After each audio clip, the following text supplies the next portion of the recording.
MLVC. Excuse me, but I'm singing in one key and you're singing in another. Poor is the man whose pleasures depend on the permission of another. Open the door now and suffocate. Just give me a fan. I don't trust any man who hasn't kissed another man. I'm waiting. All right, people, it's time to get your dancing shoes on. You're listening to MLVC. It's all Madonna, all the time. Welcome to the party, bitches. Hey everybody, welcome back to another episode of MLVC, the Madonna podcast, your place for all things Madonna, Louise, Veronica Ciccone. We are here for part 2 of our American Life album deep dive. We went live and took calls from listeners around the world. This is the second half of that deep dive. Enjoy.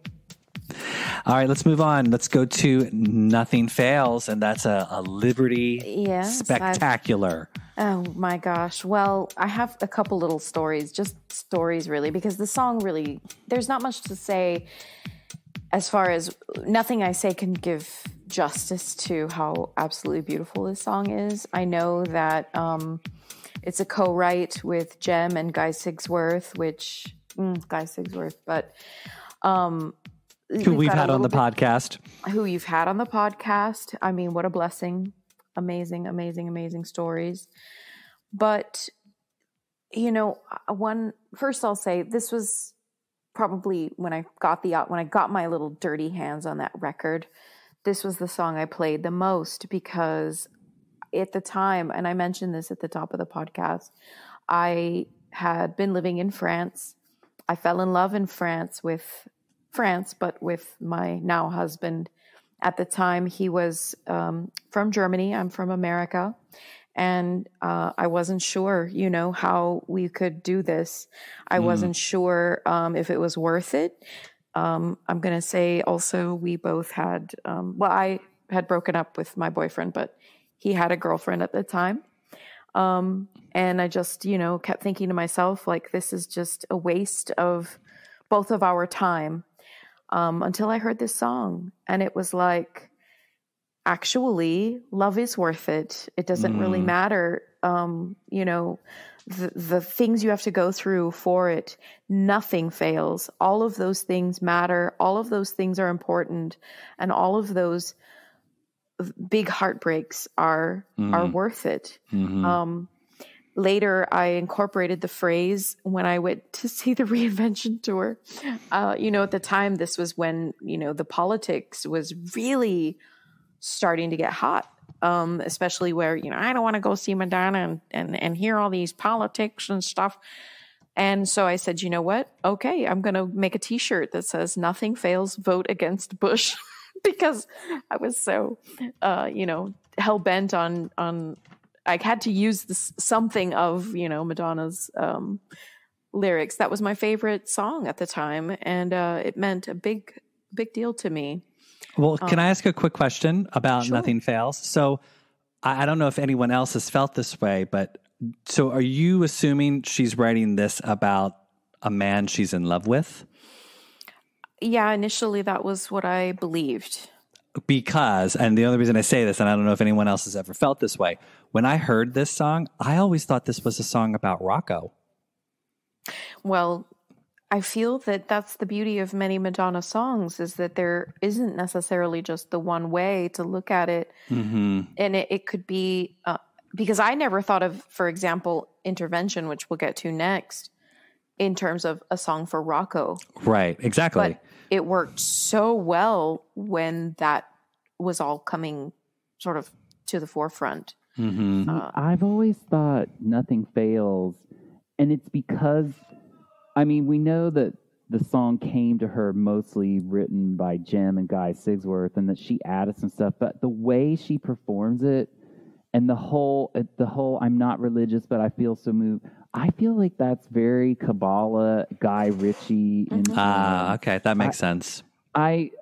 Yeah, because he in some of his interviews at the time was very, very into Kabbalah also, and was very much, he was sort of like trying to be like of the people, but was posh and yada, yada, yada. And would talk very esoterically, and I think she probably identified something about their relationship in this song that is part of what drew her to it.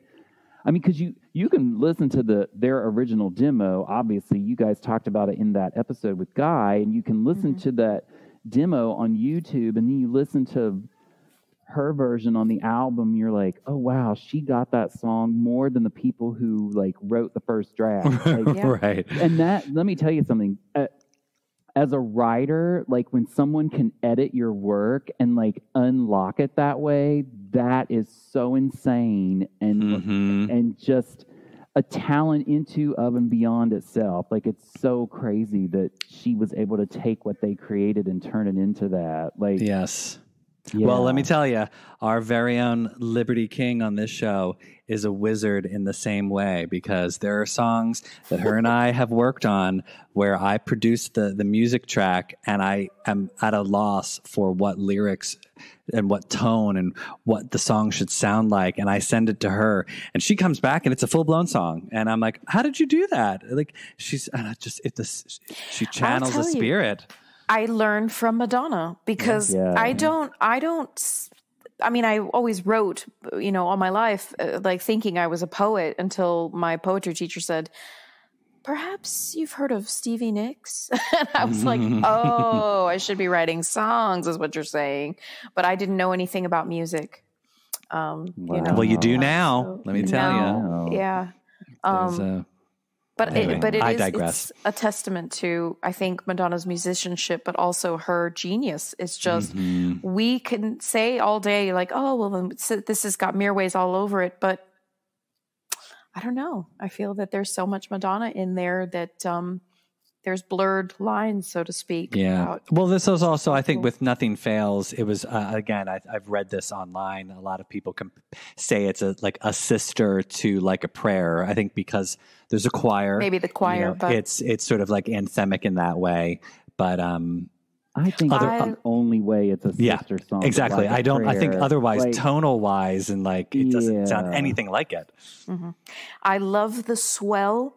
Up into the choir. And I also love that on later when we talk about Easy Ride. But that's really all I have to say about Nothing Fails. It's just a very personal song to me. But it works in so many ways for so many stories. And it's true, really, that any effort that you make, however small you may think that is initially, it's the butterfly effect in another way to something else in the world. So, we are getting deep tonight on this whole MLVC. Story is so romantic. I know, I love it. He loves this album more than this and Ray of Light are his. He'll like, that's a good record. That's a good record. He's a metal person, so these are, That's fair. Oh, that's why you're always at Black Sabbath concerts. Yes, well, that's why we're. I was wondering. Like I'm like, Liberty. Where have we gone? Black Sabbath. You could put this song on after the kids are asleep and just have like a beautiful little slow dance. Yes. Oh, that's all right. Well, moving on, because we're in our third hour of podcasting about American life. I'm just kidding. It's only been an hour. Oh, Lord. Stop fussing about the time. Well, I just know that people want to, go out. It's Saturday night. They're getting. This is their pregame. They're with us. They're having a good time.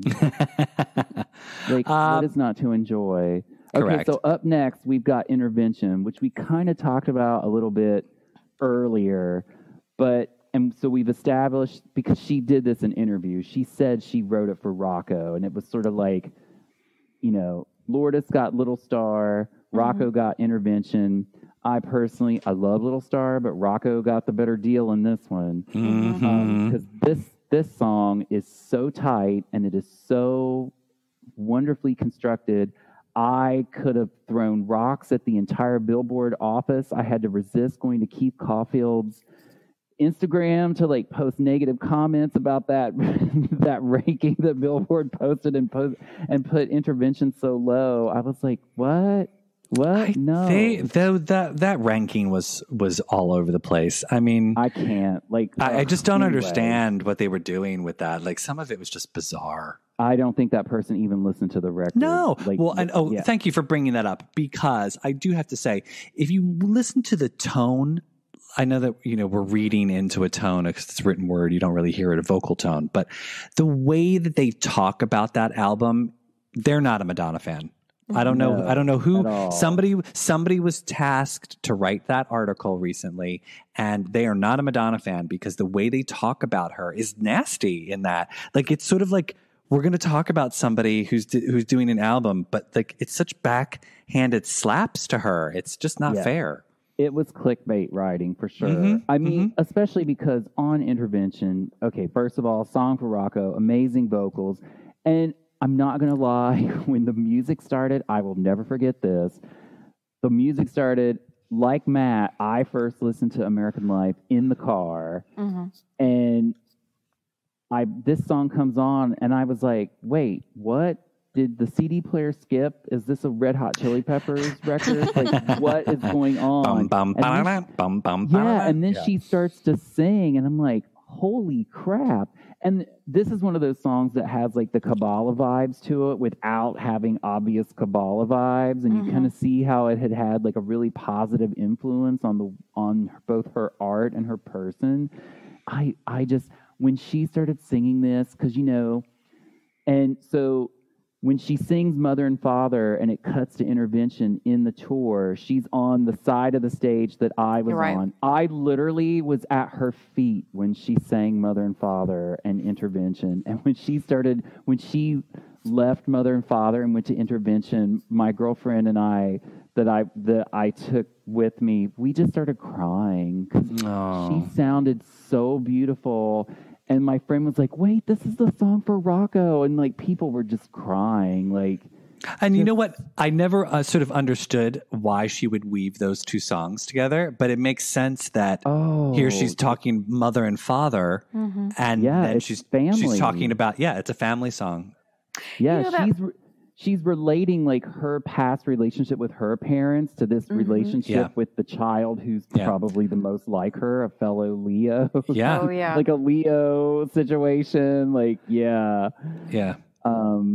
I love that line. I've got to see my baby. And like that whole, the way she sounds so good.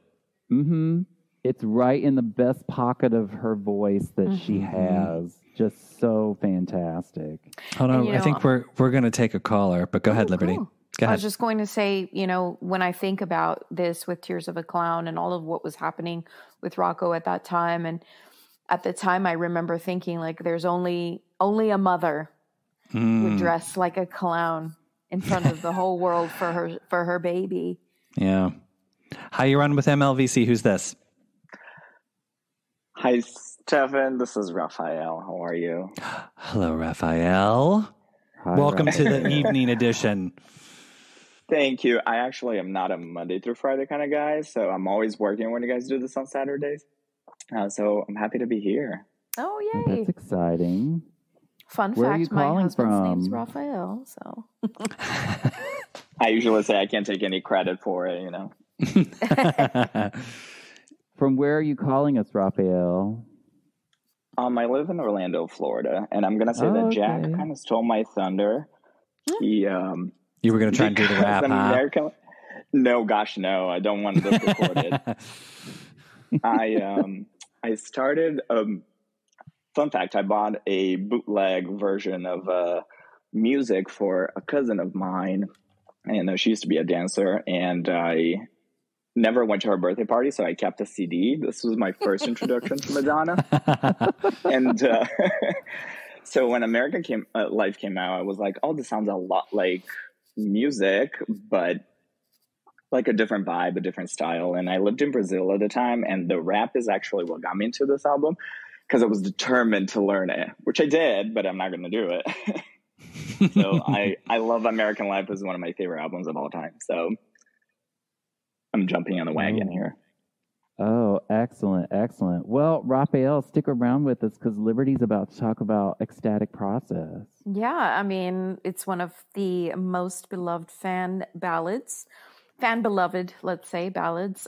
It's a co-write with Stuart Price. Snaps. Yeah, the first time we sort of see him surface, and we know what was coming with him just around the bend. We've got the same title here, Ecstatic, same title as the Stephen Klein collaboration. That was both a W Magazine editorial with video art installation. I don't have the book because that's way right. above I'm my poor. price range. Yeah, I that am book poor. was expensive. I was like, I'm glad I have the W Magazine because I cannot afford the book. But Isn't seeing like some of that, $3,000 on eBay. It's ridiculous. Yeah. and they're re-releasing. I read the other day that it's being re-released, but Because Stephen Klein probably needs some money. yeah. He's been doing weird things with Fire his too. Yeah, exactly. Well, you know, I mean, No, that's not Stephen Klein. Stephen Klein didn't do sex. That's Mizell. yeah. But Stephen Klein's work is a little sexy that lately. I don't know if you guys have seen some of his posts the last few days, but I'm like, well, Yeah, he always posts he invites naked men to his Hamptons house and takes pictures. oh well. You know, but that. right. I'm like, where's my invite? I know. Look, I'm not complaining. It's Right. It's just a fact. Yeah.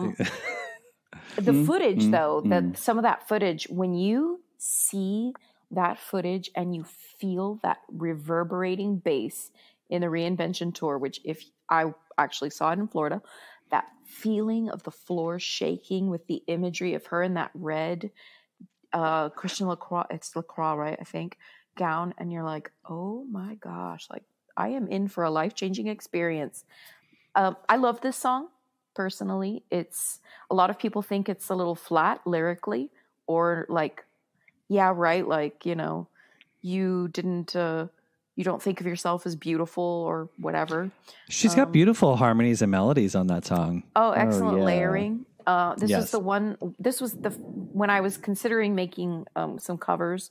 This was the first song that came to mind, just because I like a challenge, and this one was Liberty, this one I would was a love to hear challenge. you sing this song. Oh my God. I believe it's on Spotify. You can find Is my it? you can find my Ecstatic. I have to double check now. Is that you say on your that, because EP? I don't remember It that. is under the covers. Okay, look, I'm gonna Oh, check. promo. I'll have to go back and double check. I don't remember that.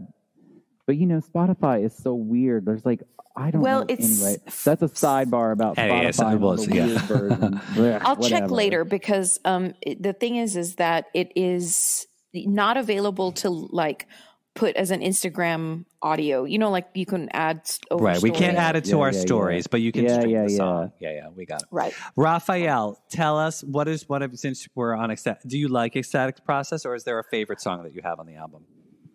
I love the Static Process. I feel like he keeps the vibe of the album, but just like you, Stefan, it's not a very dancey part of the album. Yeah. So I usually digress. Yeah, this is the go to the bar, get a drink, ramp up for the next moment. You people. This Pretty song much. is so. But this it is a song beautiful so song. pretty. It's gorgeous. She sounds beautiful. It's wonderful lyrics. And she's And I love working the out- message, especially at the end when she says that she realized that she's just as good as you. So Yeah, Yes. she's working through her issues with her husband, who is a fellow creative. Like, I think anytime two creative people like get into those intent, I mean, she had the same issue with Sean Penn, and she had it with Guy Ritchie. This sort of like, not really. It's not competitive, competition, but yeah, a sort of like compare and contrast, and that's not easy on the most confident people. So yeah. No, I love the Like messaging in of it, life, but it is. It's a unless very in luck. it's a quiet Madonna song. Like again, it's American Life is one of those albums where I find it works as a cohesive package where you have sort of like you get on the train from the beginning and ride it through the end. Very much akin to Ray of Light. that's right, Joan.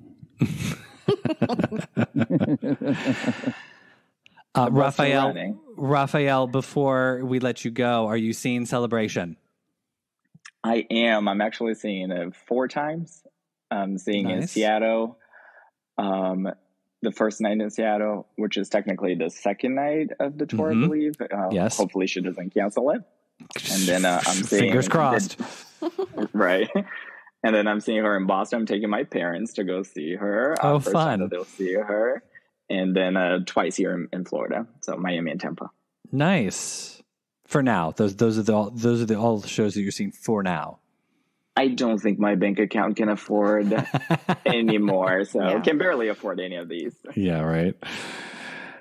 Well, thanks for calling in, Raphael. Enjoy the rest of your Saturday night in Florida. Thanks for having me. I have no friends that love Madonna as much, so I'm living my life with You you are- guys. And Yeah, you have That's us what now, we're here. darling. That's We're what here. we're I'm here for, sad that I'm not going to be Raphael. listening to this in the car, so... You can Aw. look. Ben and Liberty's bosoms are always here for you to nestle up against. That's right. The heart of Madonna What a comfort. family in Yes. the bosom. Exactly. Yes, mother. Lord, so ridiculous. Have a great night, guys. Thank you so much. Thanks. Bye, You too. Raphael. Bye, Raphael. Oh, that's sweet. I'm glad we're here to help people who don't have Madonna friends. Well, Stefan, you've mentioned a couple times that you love Mother and Father. So I got to give it up, find Yeah. somebody to love. Take It's us okay. there. So, absolutely obsessed with Mother and Father. I think it was, I remember when this album came out and we got to hear Mother and Father, and I was like, what is she doing with the super high part? You know, like, because she's super high, but then there's also that, like, it sort of goes off the rails where she's like, like at the end of the song. And that's when like Mirwais' production sort of like ramps up and it's like going ballistic and all over and crazy. And as we all know, I love crazy Madonna. Anytime she does something like Impressive Instant or incredible. Incredible. Oh yeah. Shut it. FYI, speaking of which, and I know I've texted you both about this, I want to go on the record by saying after I said Incredible was a skip, just so you know, I was listening to Incredible all week and I was like, Incredible. I was like, it was a bop. And I was like, okay. I'm like, there are moments I don't love about Incredible, but for the most part, I was like, yeah, this is a bop. This is good. So She was. I say I skipped, but I didn't She- skip it. She was experimenting with what she ended up doing on Incredible on Mother and Father. Like, you know, it was laying the I mean, look, groundwork. I love the sound of Mother and Father. It's very electronic. It lives in the same world as Nobody Knows Me, and you know, Mirwais and his production, I thought, does a really great job of it.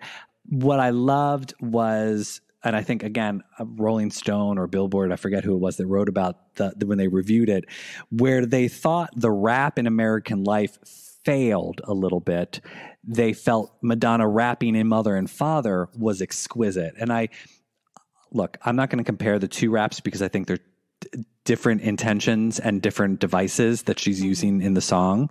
But I do love the rapping that she does in Mother and Father. And, you know, I just, the way she sounds in the song is great. It's very dancey, but not dancey at the same time. But it's beautiful. I love the way it sounds. Everything about the song. Do we consider this a rap or like a spoken word interlude? I don't consider it a rap because it's My not on mother the died rhythm. when I was 5, and all I did was sit and cry. I cried and cried and cried all day until the neighbors went away. They couldn't take my loneliness. I couldn't take their phoniness. I got to give it up. My mother had to go to work. I used to think she was a jerk. I got to give it up. I didn't all the know his heart was modulation. broke and not another word was spoken. He became a shadow of the father I was dreaming of. I made it out of that. We never did that. Sorry, I was reading the chat as I was doing it. It threw me off. I made it out of that. I would never need another person. Never turn my heart into a cage, a victim of a kind of rage. Oh, so good. It's so Oh my God, when good. she yells it. all the modulation, I'm like, would we call it a rap? What does the chat think? Is the chat saying it's a rap? Or I what do think we it's rap-ish. It's, They're you know. saying that Stefan should have been the guest artist. It should have been Madonna featuring Stefan. They love I mean, it. Stefan, Stop you did it. do a pretty good job on that. Thank you. was That was good. off the top of my head. I was, I did not rehearse that all week like I was doing the American Life rap, and then Jack comes on, and I was like, I can't compete with that. I say it's a spoken word poetry, but that's you know. Let's take a call and find out. Hold on. Yeah, somebody Let's- call in and tell us what you I'm think. clicking on if this person accepts the invite. I tried, Cameron. I tried to rap, and Stefan won't let me. Oh, stop it. Listen, I am not rapping at all. That is not my bag. Did we have somebody? Did somebody call We in have and hang up? Aaron on the Aaron. line. Oh, Aaron, hello. No, I think he hung up. I'm hung up. He hung up on us. I think Aaron, he got afraid. He got afraid that we were going to ask him. He died to another do- day. Aw. Stay on album. It's not hung up. He Sorry. died Yes. another day. Sorry. Yeah. Let me just quickly say, I mean, Mother and Father is the first song I heard, and this is a testament to how beloved Madonna is in Italy. I was in Italy. I was at an H&M, and I always go to the sale racks because I'm cheap. Anyway, I'm there, and I'm like, this song is crazy. Like, what are they playing in this H&M? Because H&M always has, whatever on. And I was living under a rock. I didn't know Madonna was coming out with a new album, and I kept thinking, this girl sounds a lot like Madonna, but this high part is definitely not Madonna. Until I asked them, and they said, Madonna. And I said, Oh, wow. my God, and I went straight across. I paid way too much for a CD. €25, which is a lot of money. That's a lot of money for, yeah. But I can't do that math in my head. holy cow. So we've got a caller who audiences of MLVC will know very well. Welcome back to the show, Ron. Woo! Thanks, guys. I love you. We love you. Thanks. It's Ron from Icon, everyone. Welcome back. Hi, All Ron. right. Ron, it's your time hold to on, weigh in. What? Yes. Oh, my goodness. The never-ending sound effects. Yeah, they just go on and on and on and on. Ron, tell us about your experience with, I'm sure you must have some sort of movie theater run-in with Madonna where you accosted her asking her about Mother and Father. I can't say that I did. However, I will say that when I love this song so much, and Steph and I agree with you 150,000%. Everything that you've said is accurate to me. Do you guys remember that there was a report that she actually changed the spoken word rap when her father was in the audience? Mm-hmm. Oh. I do remember It was hearing changed that. We never got video, but it was my father had to go to work. He didn't know how much it hurt. Is when she changed that lyric. Interesting. Which would have been a better I lyric knew in you the were going to have beginning. an insight, Ron. I knew we could count on you. But yeah, no, I absolutely agree. It was the dancey song that Nobody Knows Me. Again, everything you said, Stefan, is 100% right. But when I saw this live during Reinvention, I actually kind of started crying because it was just so emotional, and she sounded so beautiful, and the everything about it was just so perfect. Yeah, that whole section of that show is just absolutely fantastic. Yeah. Yeah, I agree. Oh, Don't Tell Me and Mother and Father and Like a Prayer and Nothing Fails. Nothing. Yeah. It's very earthy and grounded, Madonna, and and the look, she's just sort of like the look with the hairnet and the makeup and the pants. Oh, she looks so good. those pants on her. Oh my God. It's like a jumper almost. Yeah, it was the first time that reporters were saying that her costumes were age appropriate. But that's what they were saying at the time. But I thought that she just looked really elegant, and I thought that it just fit for what that tour was supposed to be. And of course, there's so much to say about Reinvention, but it just, that rendition of the song really worked, and it resonated with me personally. Mm-hmm. Yeah, I remember when I saw it, I thought it was curious that she sort of stripped it down a little bit more. It was like electronic, but not as like, there wasn't as much of a beat as it is on the album version. But I was okay with that. The live vocals I was were like, okay. amazing. She sounded great. I was nervous how she was going to do those high parts, but she nailed it. Well, and don't forget, we also had the Matt Lauer acoustic version that she did with Monty, right? No, was she with Monty when she was in the Today Show or something? When she was with Matt Lauer, and she sang the acoustic version with the dark hair, and it was just her. Oh wow! I'm gonna have to rewatch that. Yes. Yeah, I was just watching that earlier. Well, Matt good. Australia will have that in his 75-hour playlist, so we will be able Absolutely. to. Perfect. Thank you, Matt. I'm so glad that you've got that. Oh, yeah, Matt did say he's confirming it's in my playlist. Oh, we are there. Yep. Fantastic. You gotta love an active Ron, icon. how are things? You've been socializing up a storm with the Hollywood elite lately. I've seen movie premieres and television shows. And have you gotten any good swag bags? Not a good swag bag, but I was at the Barry premiere last Sunday, and I walked away with a cool shirt.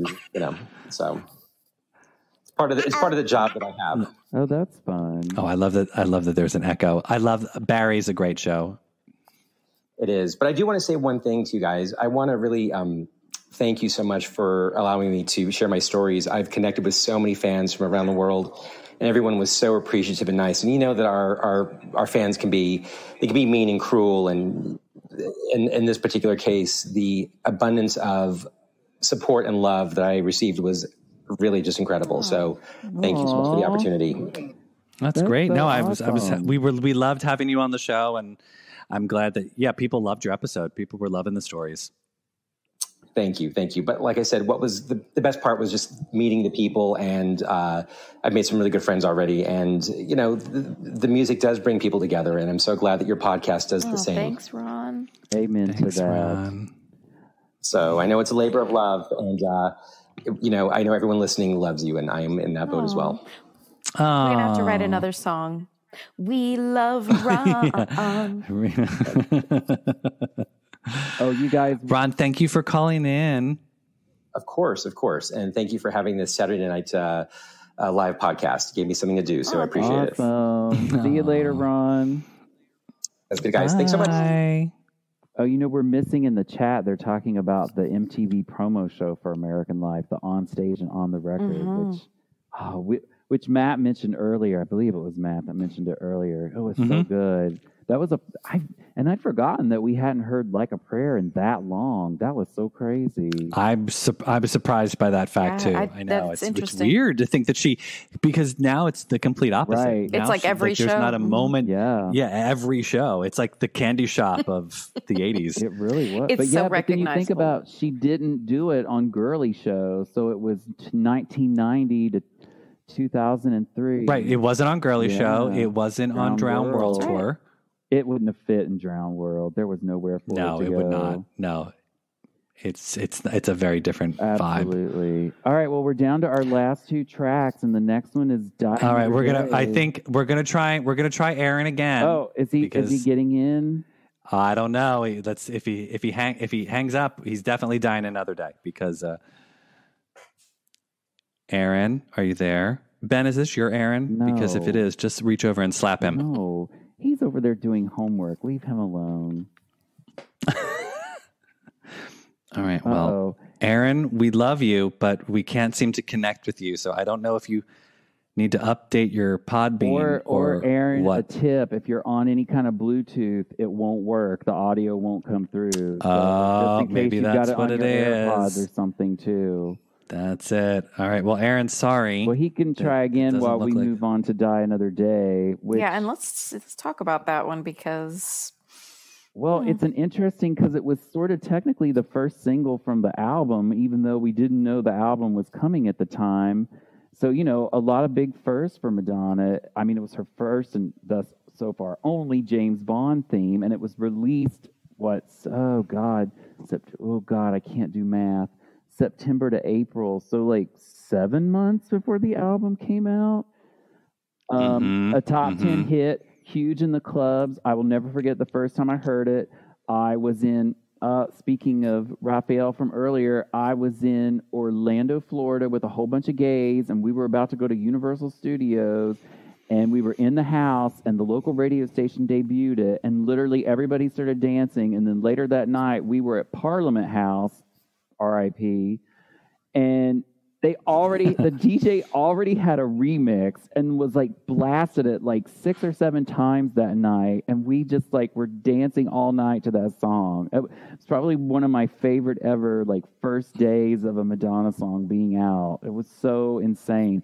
And that video, yes, we have to talk about the video. So what about the two of you? What were your... I loved that Die Another Day created such a huge controversy within the Bond franchise because that was the very first upbeat dance song that a Bond theme had ever been. Like up until then, every Bond theme was this sweeping Goldfinger, slow and like Shirley Bassey type of the Duran went up tempo. I don't think it was as up tempo as Die Another Day. I think this was like the first electronic dance song that they had, and like people were not happy about it. I loved that Madonna had a small cameo as Verity in Die Another Day as the fencing instructor, showing off, flexing her muscles. She looked beautiful in that, her little boppy, almost I'm breathless hair. And, but I love the song. Give me some Madonna violins and a beat, and I'm sold. Like, I love any violin songs, like Madonna, Papa Don't Preach, Die Another Day, and then the closing song on American Life. It's like, yes, Madonna, yes, give me those. I mean, and also I loved, if you watched when she did that standalone Paris performance for after, like, when she was in Paris for MDNA, and she did that little standalone. Yes, and it was the Beautiful Killer Die Another Day mashup. Good. Oh my gosh, it's so good. I have that on MP3 stored away in secret because I hate how we've lost our ability to like upload bootleg tracks, because that is one of my favorite Madonna bootlegs ever. Oh, it's so good. And live, I love that she like reinterpreted the choreo from Revolver from MDNA to use it in that performance that she did. And just the mashup is absolute heaven. Like, it's so good. Yeah, it's fantastic. But I love the song and that video. Yeah, I mean, it's Liberty. What are your thoughts? I can't say enough good things about Die Another Day. And I have sort of like a love-hate. Like, I love it most of the time, but then sometimes I'm like, I can't hear this right now. And I think it's because I listened to the shit out of it when it first came out. I mean, I bought the single, I bought the movie, I watched the movie in the theater. Like, I was all about it. I love the video. I thought, God, Madonna's so hot. Just look at her and listen to her. And she looks so good in that. I need to lay down with you, Madonna, because I love men, but you're so hot in this. I don't know. It's just it. Now I'm like, when I see it live or when I watch the Reinvention Tour performance, I love how it is so, like, I guess choppy, right? It's got this chop to it. It's the tango feeling, I guess. Yeah. Oh, well, I mean, just that performance at Reinvention where she's tangoing with all those men. I mean, it's amazing. Yeah, it's incredible. It's so good. Yeah. And I loved, again, going back to that mashup performance that she did in Paris with Beautiful Killer. I love that they start out with her spoken vocals from the Die Another Day, which you don't really hear in the song, like the album version, because Mirwais takes her vocals and contorts them and twists them and makes them sound, all vocodered and whatnot. But in the Paris performance, you hear her completely naked vocals without any effects on it. And it was kind of like, wait, I know these words. What are these words? This is, oh my God, it's Die Another Day. I love the surprise factor of that. Yeah. It's so good. It's so good.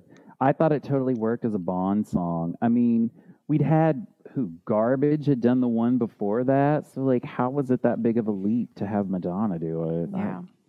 So ridiculous. I mean, I love the claps, there's just such great sounds and acoustics. I do think it sort of sticks out a little bit on American Life, the album. I feel like because it sounds a little too Mirwais and maybe not as folktronic as the rest of American Life. I almost feel like maybe Die Another Day would have fit if we had like two other songs before it, or like it was nestled around some other, like it was like a different song came before it and another song came after it before it ends the album. I feel like it's a little bit of an abrupt, loud song to come in. I would have put it. I just I would have put it earlier in the track list because it's about ego death, and so to me it would have fit.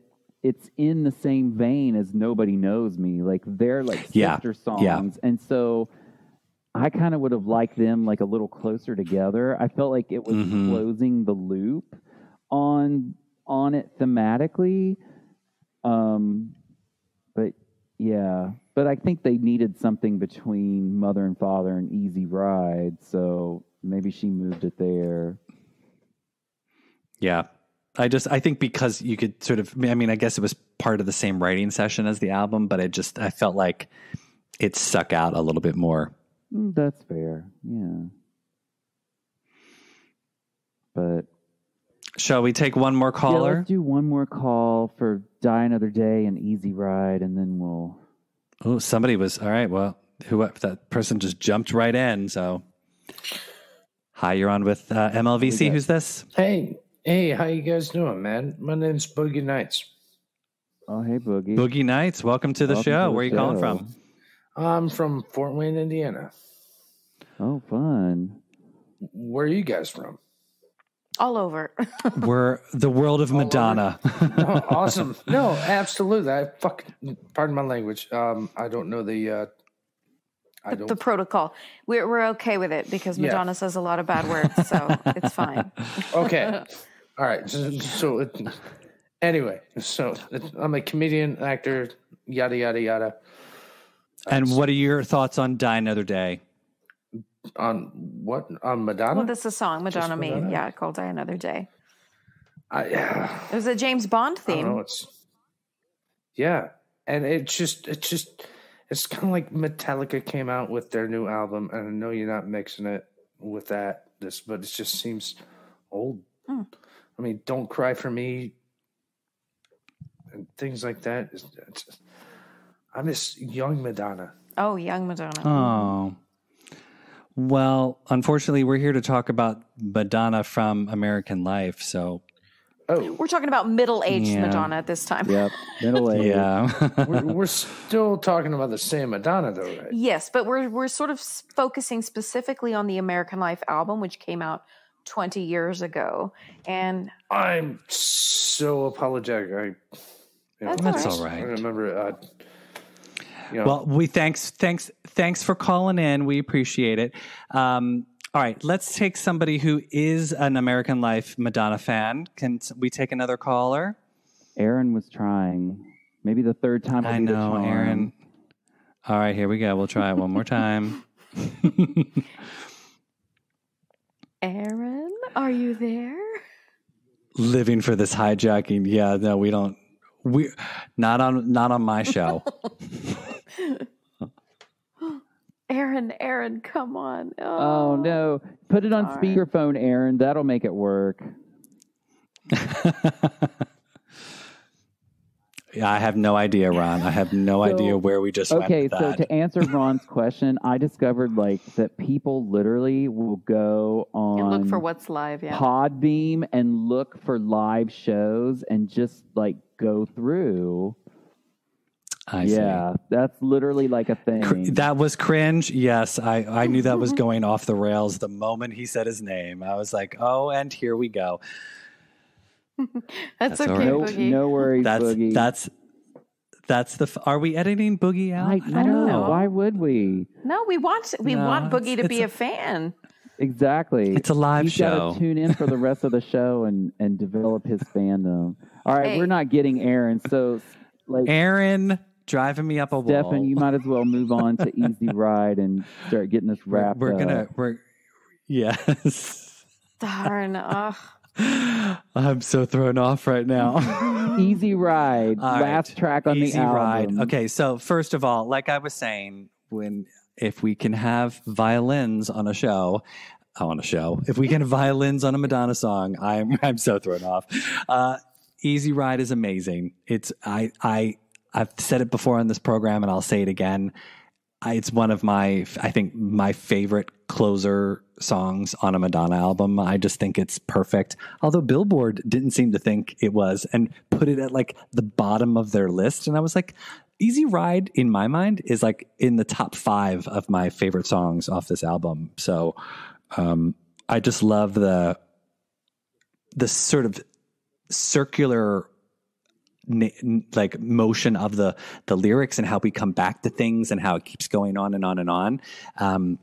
I think she sounds great. I love the way that it ends, the crescendo, and the way that like Mirwais does that at the very end. It's just so good. Yeah, the swell of like how the song sort of builds up in this point, and if you turn that up loud, your car's gonna shake. It's so good.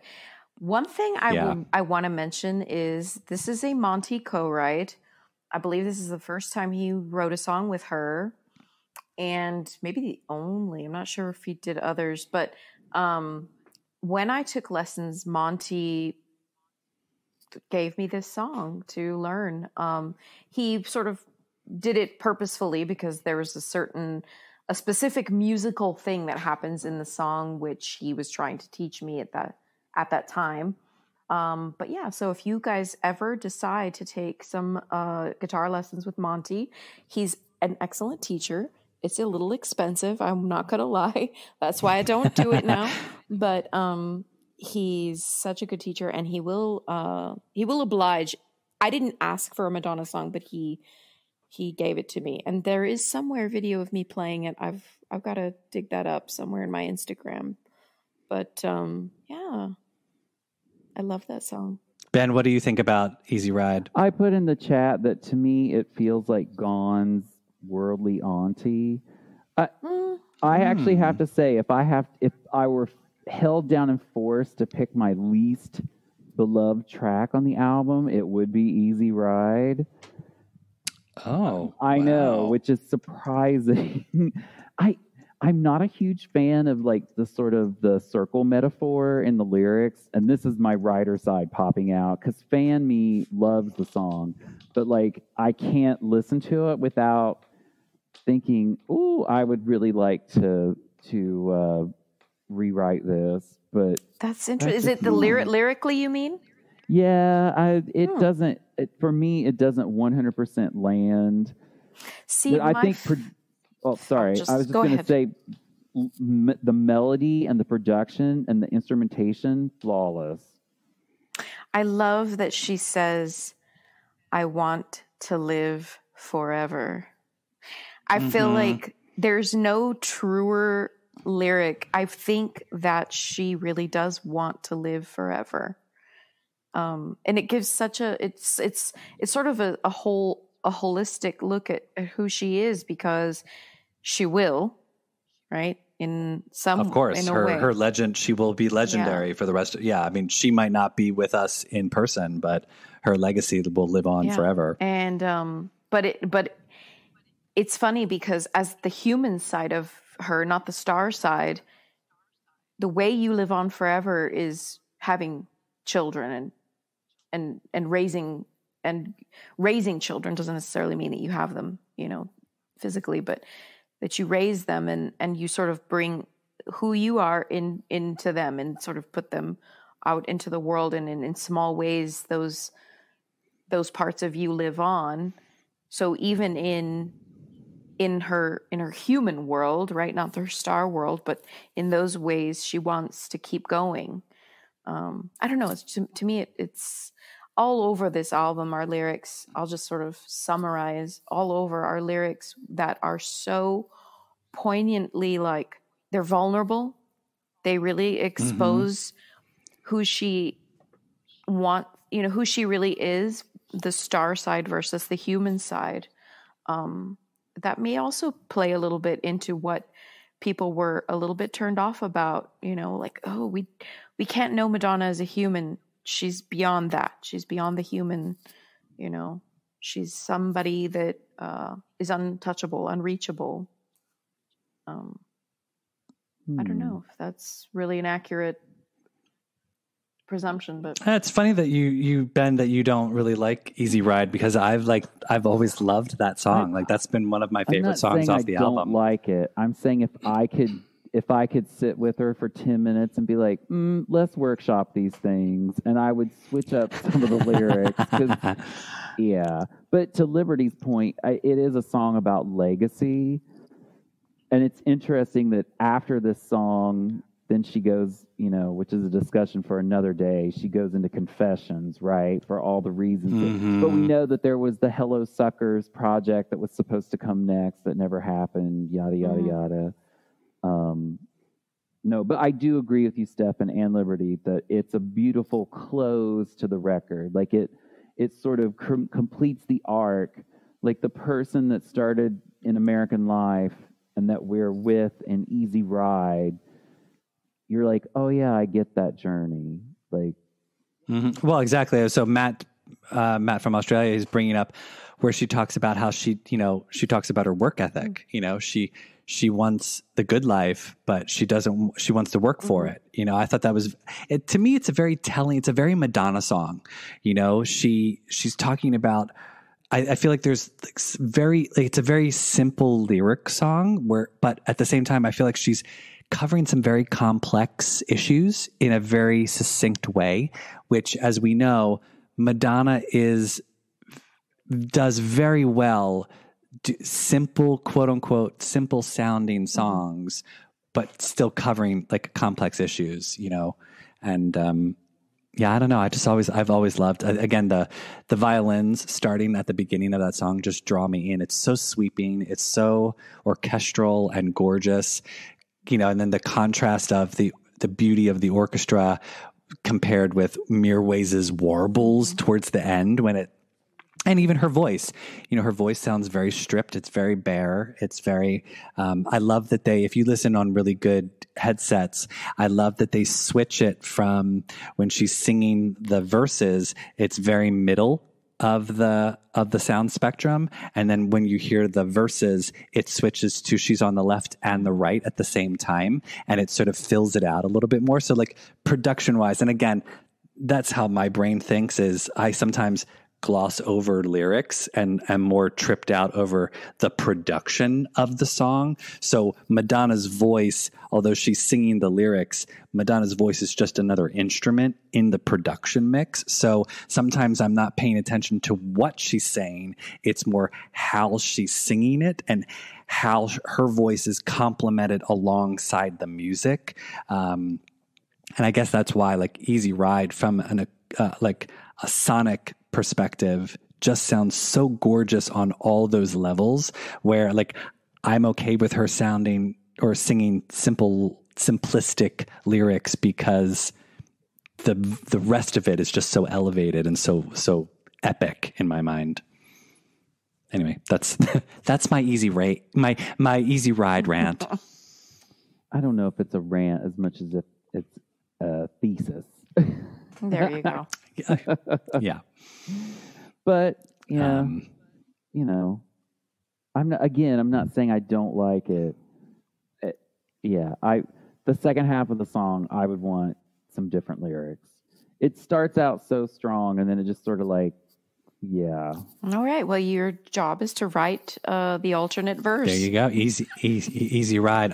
Ben's mix. Yeah, no, she got to write the check first, and we know that ain't happening. So. No, she's all right. Well, so do it for free. Yeah, exactly. What are our overall thoughts on American Life, the album? Masterpiece. Yeah, absolutely. And I will never feel the way that I felt then in my life again, probably. But it spoke so perfectly to what I was experiencing that to me, I could say this would be my favorite of all of the Madonna's breadth of work. There's so really, wow. Because first of all, I love how much more guitar there is because I love guitar. Mm-hmm. That makes sense. Sure. And just because of I didn't even know she was going to do a record because at the time, I just didn't have good internet or frequent internet access. So I was sort of living in, a bubble, but, I just, I had just been living a year in Europe and to hear someone sing about all of the things where I'm like, oh my God, it's true that, you know, we're sort of in this sort of American cutesy, you know, product bubble where everybody is obsessed with fame and looking cute and being skinny and, you know, highlights in your hair and your Starbucks drink and your fuzzy boots. And you know, all of this stuff it's material, and the obsession is so American. When you are spending time abroad, you see that the rest of the world doesn't live like that and isn't obsessed in that way and isn't so consumer in that way. Yeah, there is consumerism in other places of the world, but it isn't the same way it is here, and as fast as it is here. So for me, this was like, it was like I took and gave her my journal and I said, here, Madonna, write a record. And she did. The end. Ben. What? Overall, I American said Life thoughts? masterpiece. I said that before Liberty started talking. That's really all I have to say. I think it's, like you said earlier, it works as a singular piece of art, and I think all the parts work individually and then work in unison, and then there are sections of it that really work together, and it's in conversation with itself in different ways, and it's in conversation with the time that it came out, and it's in conversation with the world we live in now, in ways that even she probably didn't predict.